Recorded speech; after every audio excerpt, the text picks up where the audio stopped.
कृषि कानूनों को लेकर किसानों का विरोध झेल रही भाजपा जजपा की गठबंधन सरकार पर इनेलो नेता अभय सिंह चौटाला ने बड़ा हमला किया है। सोनीपत पहुंचे अभय सिंह चौटाला ने दावा करते हुए कहा कि बड़ौदा उपचुनाव में बीजेपी और जेजेपी की जमानत जब्त हो जाएगी। उन्होंने कहा कि अभी तो ये लोग भारी पुलिस फोर्स की मदद से बड़ौदा में घुस रहे हैं, लेकिन कभी ये लोग जनता को अकेले मिल गए तो इन्हें जूतों की माला पहना दी जाएगी और फिर तालाब में खड़ा कर दिया जाएगा। नॉमिनेशन फाइल हो जाएंगे, चुनाव शुरू हो जाएगा, तो फिर आप स्वयं उस इलाके का दौरा करना, लोगों से मिलना और पूछना कि कांग्रेस किस हालत में खड़ी है।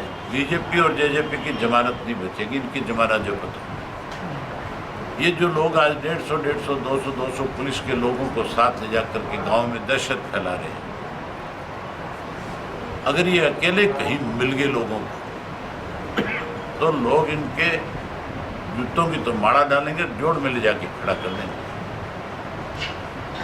क्योंकि बीजेपी और जेजेपी दोनों ने बहुत बड़ा विश्वासघात आम आदमी के साथ किया है। अपने वायदे पूरे करने के बजाय उनके सामने समस्याएं पैदा करी। लोग इंतजार में है, मौका मिला है लोगों को सबक सिखाने का। अगर ये चुनाव बीजेपी हारती है, जमानत जब्त होती है, तो फिर मुख्यमंत्री को तुरंत इस्तीफा भी दे देना चाहिए। दरअसल अभय चौटाला आज हाथरस कांड में लाठीचार्ज का शिकार हुए। राष्ट्रीय लोक दल के नेता जयंत चौधरी के समर्थन में बुलाए गए किसानों की महापंचायत में शामिल होने के लिए जा रहे थे, लेकिन इस दौरान वो सोनीपत में रुके और यहाँ प्रेस कॉन्फ्रेंस कर यूपी और प्रदेश की भाजपा सरकार पर जोरदार निशाना साधा। अगर कोई पॉलिटिकल आदमी उसके घर तक जाए तो सरकार का काम ये नहीं है कि वो उस घर तक जाने से उन लोगों को रोके। वो कोई दंगा थोड़ा ही करा रहे थे, वहाँ कोई फसाद थोड़ा ही हो रहा था। अगर अजीत सिंह जी का बेटा हाथरस जो उनके साथ का एरिया है, जिन लोगों से उनके राजनीतिक संबंध है, वो उनसे मिलने जा रहे थे और मिलने जब जा रहे थे तो पुलिस ने जो बैरिकेड्स लगा रखा था, उन्होंने बुलाया था कि तुम 10 आदमी आ जाओ, आप आगे जाकर के उनके परिवार से, पीड़ित परिवार से मिलाओ।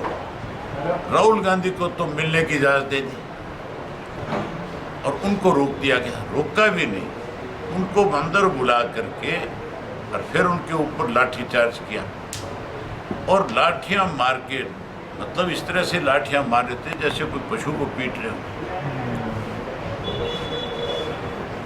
अजीत सिंह जी का बेटा जो है वो केवल चौधरी अजीत सिंह का लड़का नहीं है, वो चौधरी चरण सिंह का पोता भी है। और चौधरी चरण सिंह इस देश का किसानों का मसीहा था। अगर किसान के बेटे पे कोई घर बुला करके इस तरह का बर्ताव करे तो वो फिर मान के चलो कि कंप्रोमाइज के लायक बात नहीं है। आज वहाँ लाखों की संख्या में किसान इकट्ठा होगा। यूपी की सरकार आज रोक लेना तो लाखों किसान इकट्ठा होंगे। बता दें कि इस मौके पर अभय सिंह चौटाला ने तीनों कृषि कानूनों का भी विरोध किया और कहा कि सरकार ने ऐसे कानून लाकर किसानों को बर्बाद किया है, इसीलिए सरकार इसे जल्द से जल्द वापस ले। सोनीपत से पवन राठी, पंजाब केसरी टीवी।